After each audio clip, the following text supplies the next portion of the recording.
One of the sad, inescapable facts of human life is that every free time, be it weekend, shore leave or holiday, always eventually ends, and responsibilities once again take over. But, of course, knowing this truth and accepting it are two different things, and when crews of cart logistics came back, most of them still very drunk, after a day off at the Ilm spaceport, they grumbled and tried to ask their boss to extend their free time, if even just by a few hours. Mr. Cart, however, as may be expected, was having none of that talk, and instead the returning crews were welcomed by Varuna with a pack of industrial-strength painkillers, a pot of deadly strong coffee, her usual icy stare, and a friendly reminder to get the hell back to work. And there certainly were things to work on, for, during their time at Ilm, Cart Logistics picked up a few new contracts, and, more importantly, news about getting even more work further down the line. What's more, when CL crew members were drinking their beers on the station, some of them were actually recognized.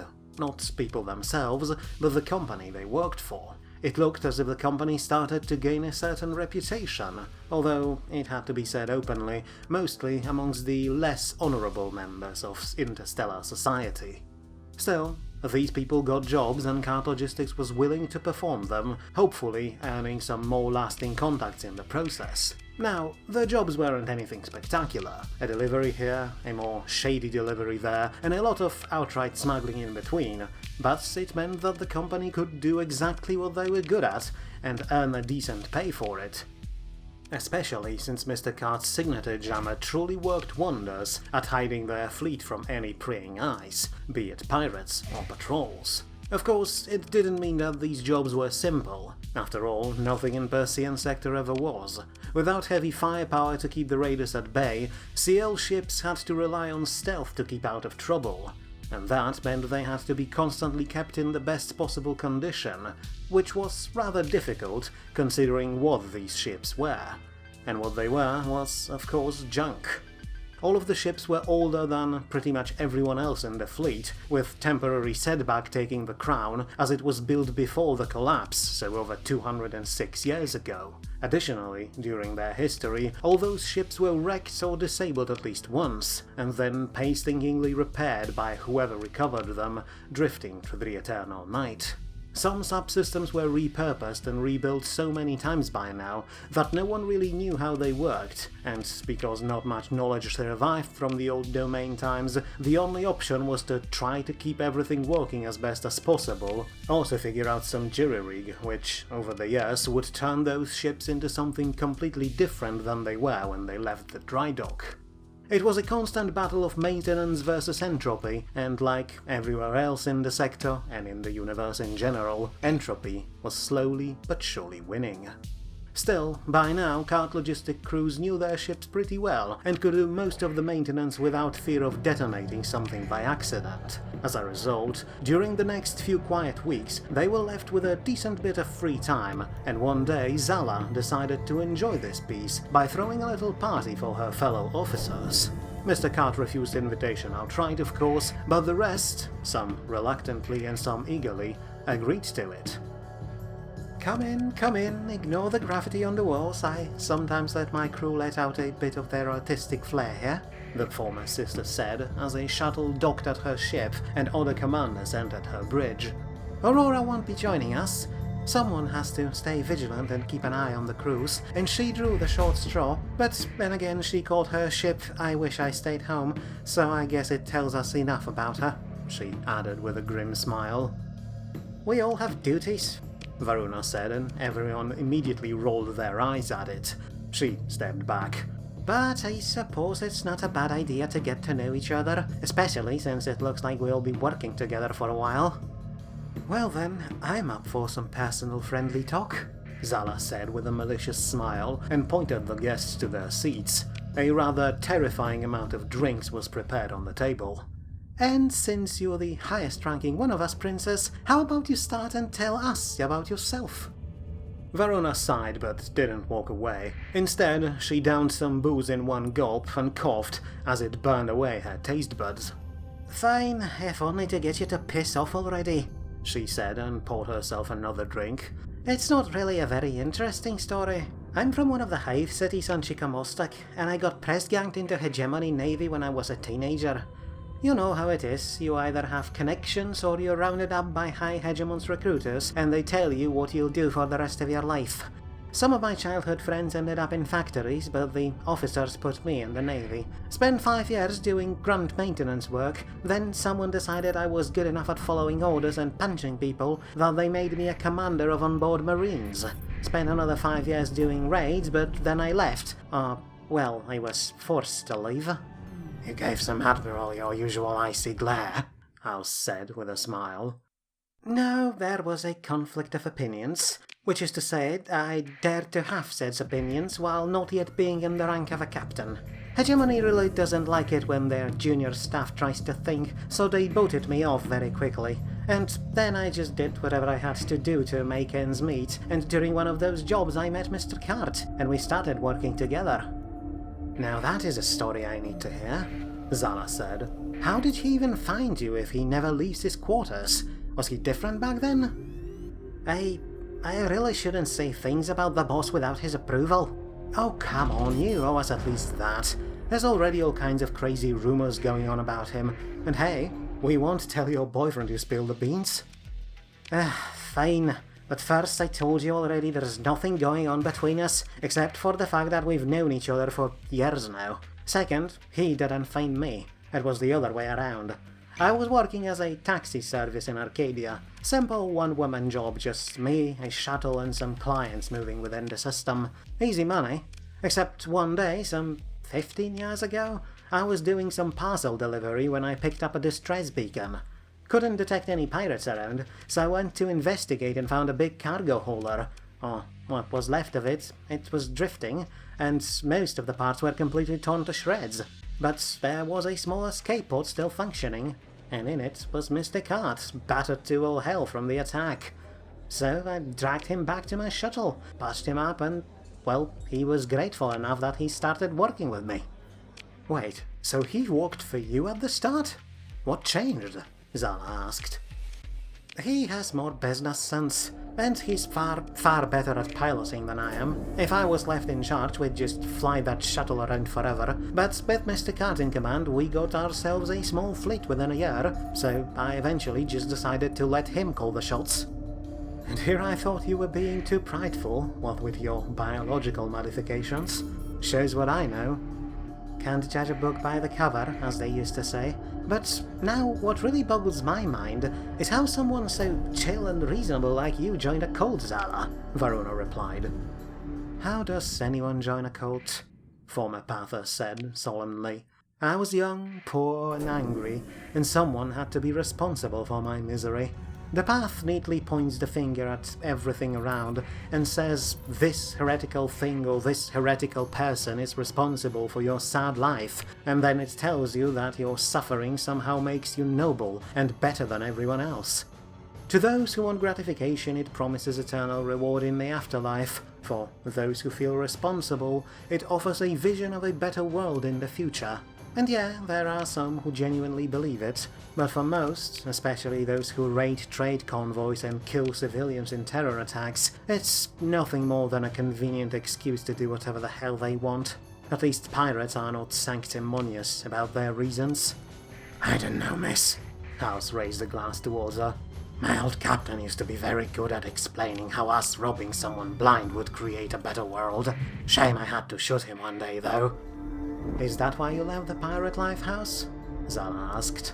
Nah, I just stole all the money and valuables that I'll ever need.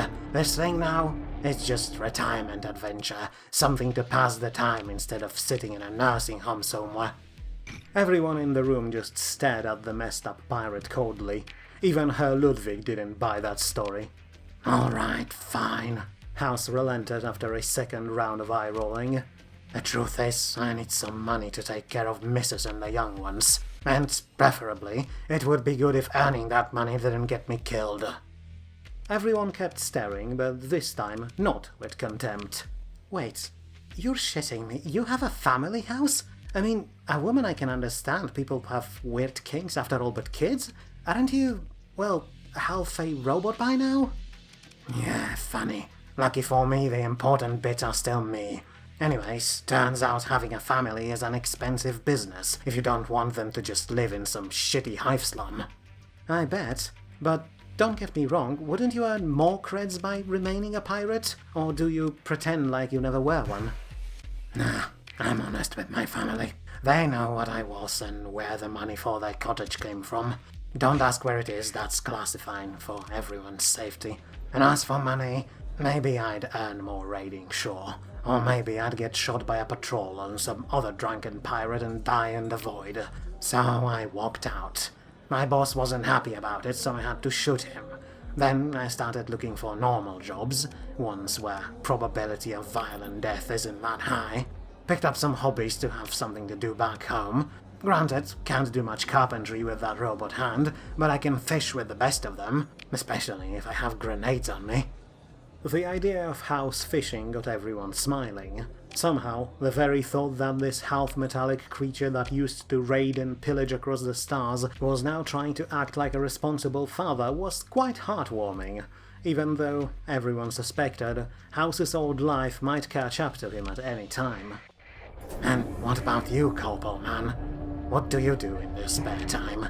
Let me guess, you probably never even been to a party in your life, House continued. Oh no, on the contrary, I partook in quite a few, Herr Ludwig said, clearly proud of that fact. The company used to organize them very regularly, sometimes even once a week. Bullshit. Tritak organizes parties for his employees? Very much so. It's all in the rules and regulations guidelines. Employees function better when they have an opportunity to unwind over drinks and during sexual intercourse. That last part was to prevent any tension that might arise between people. So every Friday we would gather in the cafeteria where the manager would give each and every person a specially prepared alcoholic beverage, calculated to person's body mass and biology. Then human resources would arrange couples according to their calculations on who is most compatible with who. And the rest... well, the rest was just manual work. Mandatory fun, the management used to call it. As he explained that, faces around the room slowly turned from smiles to masks of sheer terror and disdain. So, you're saying that they forced you to have a party every week? Zala shuddered. And they even paired you with... Fucking hell, I knew Tritakian was evil, but this spreadsheet party idea makes me believe in hell all over again. The room went silent for a moment, as the crew absorbed these bizarre news, but then House said, Right, creepy Tritakian is creepy, but one thing I want to know is why you even joined the fleet in the first place. You clearly liked it there. Oh, it was to expand my resume, Ludwig said, bristling with eagerness. I realized that in order to move up on the corporate ladder, I had to diversify my experiences. I told it to my manager, and he replied, I'd like to see you try, F-037. So the very next day I went to a bar and met Dr. Disco. He made an honest, convincing case, so here I am. I hope that once I return, I'll have plenty of new experiences and skills, to maybe even jump all the way to the position of junior sub-manager. Cart Logistics let out a collective sigh. Finally, House patted Ludwig on the back. Good to hear, man. Good to hear. Though, I hope you'll stay with us. That company doesn't deserve someone as pure as you. I don't think entire sector deserves someone like her, Ludwig, Zara said. But now we know. Corp Drone is here for resume. Varuna follows his totally not boyfriend. Oh, come on, stop being so angry. I'm just messing with you, princess.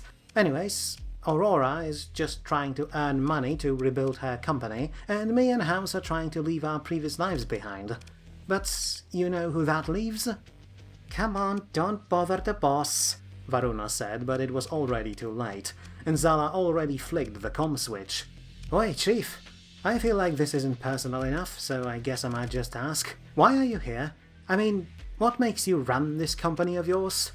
There was silence in response. Everyone expected an angry tirade about wasting time, but when Mr. Cart finally replied, he sounded thoughtful and distant. I just want to fly, and maybe one day be either rich or powerful enough to be able to fly anywhere I want without fear that someone might attack me along the way.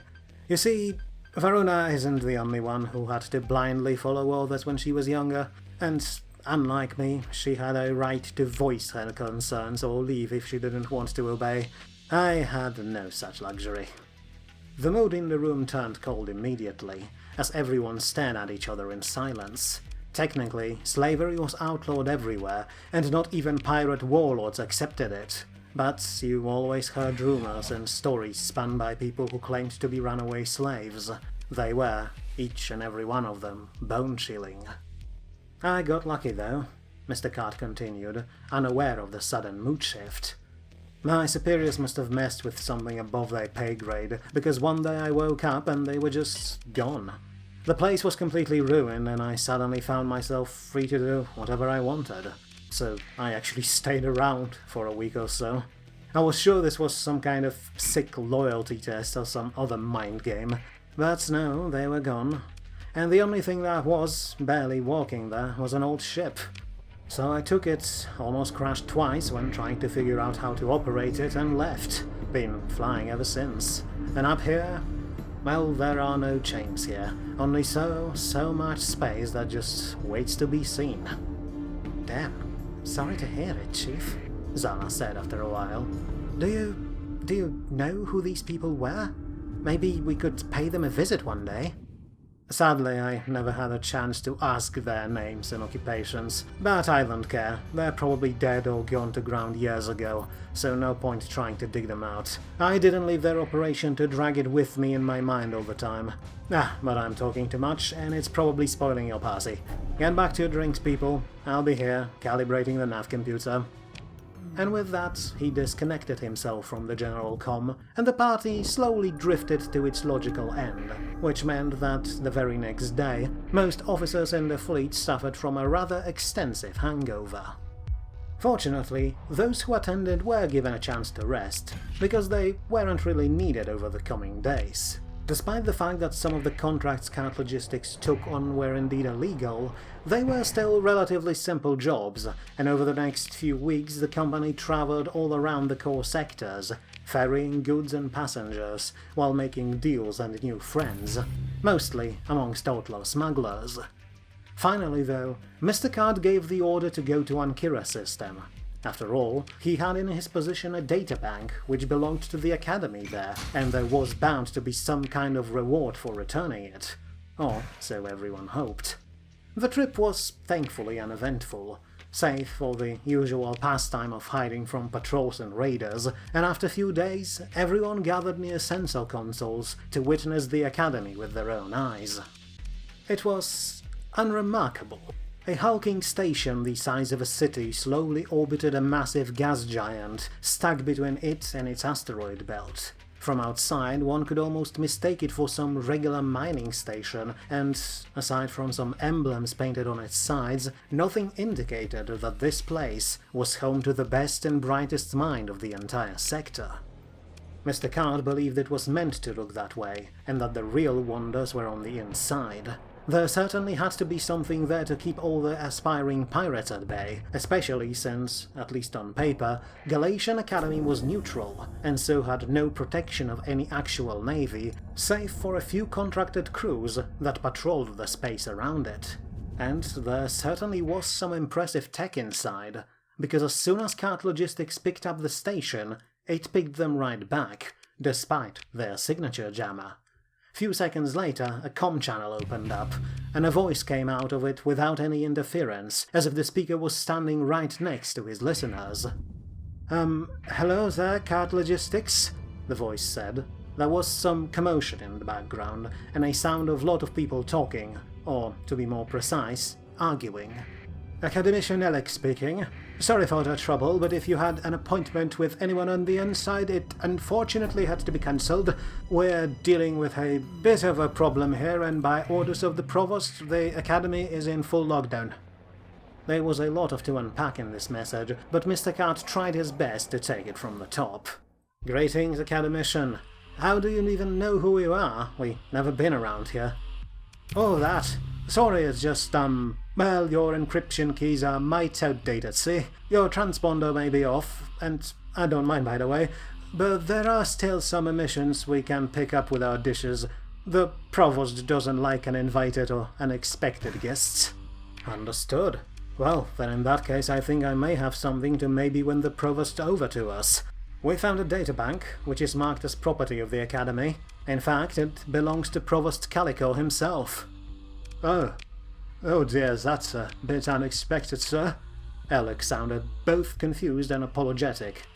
Sorry to say, but Mr. Calico is no longer a Provost, or, well, alive for that matter. But I'm sure the new Provost would be more than happy to compensate you for bringing this to us. The stars only know what Mr. Calico had there. Oh, and on that topic, I hope you haven't looked at the contents of that drive.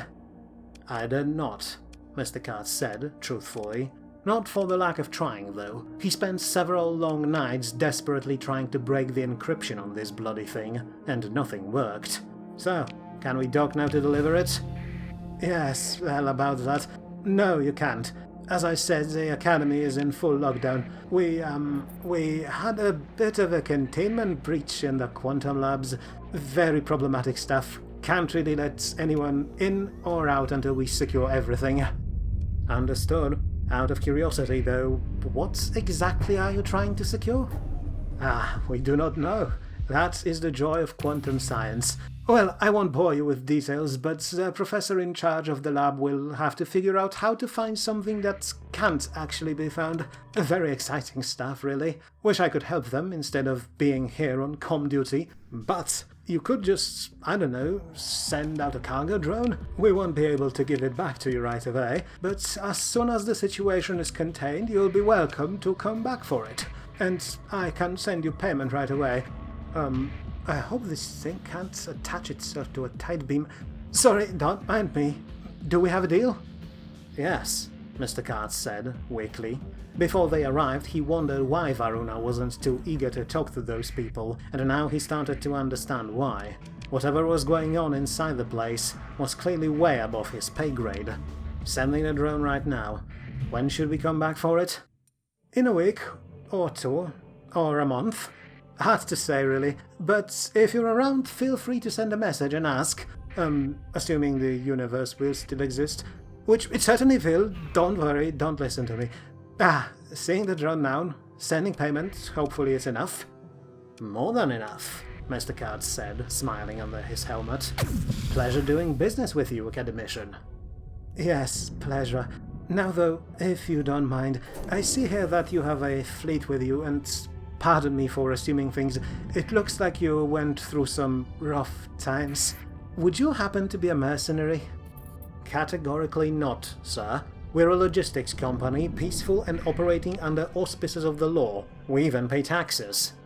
And we can't avoid it? Varuna muttered in the background. Oh, I see. Well, we could use your services as a logistics company as well, truth be told. Once we're done with this current crisis and you're back for the drone, do give me a call. There are some contracts that we are sort of forced to give out to outside parties. Paid contracts, of course. Understood. We'll surely be back for them. But now, if you don't mind me asking, do you even need help from outsiders? You clearly have top-tier tech in there, and I'd guess the brightest minds of the sectors could resolve any problem they encountered. In a lab, yes. With all respect for my fellow researchers, this station is full of people who are brilliant in their fields and absolutely useless with everything else. Yes, they can create miniature contained wormholes in their spare time, but at the same time most of them need to be reminded to wash or wear clothes the right side out. If one of us went to deliver or retrieve something, we'd either get distracted with shiny lights or get robbed at the very first opportunity. So we'd rather, well, leave that work to people from outside. Yeah, work and getting robbed. Don't worry, I'm kidding. We'll be back to see what's on offer soon. Thank you, and, I hope we won't blow up the universe before that, again. Oh dear, Doctor, no, that is not how you... Sorry, I have to go. There was some kind of wet thud in the distance, and the Academician disconnected, leaving everyone to wonder just what exactly he meant when he said again. So there wasn't anything anyone could do to help, or even to understand what the hell was going on in the Academy, so Count Logistics left. But they didn't leave the system. That trip to the academy allowed Mr. Cart to take a look at the long-range sensors and scope out the Derinkuyu station, where he had a job to do. One could call it a rescue mission, though if anyone knew who or what was being rescued, they would probably think that the chief of this logistics company went completely insane for even trying. But he was determined, for doing this could allow him to better understand something very important, both to himself and to the entire sector. And so, he ordered the fleet to set course for Derinkuyu Mining Station, an outpost of impoverished miners who, when they couldn't find any rich asteroids, were not above raiding local shipping lanes in hopes of more dangerous profits. As the fleet began its full burn, Mr. Cart wondered just how exactly was he going to convince Varuna to help him with this plan. Of course, he could always just not follow through with it, but that of course was not an option, because, despite what he liked to say, there was one thing Mr. Cart liked far, far more than money, and that thing were secrets. And right now, this job was a gateway to uncovering oh so many of them if everything went right. So he shook off his doubt, clicked on the comm and called Varuna in to very carefully explain to her that they were about to do something extremely stupid and place themselves right between three major factions of the sector.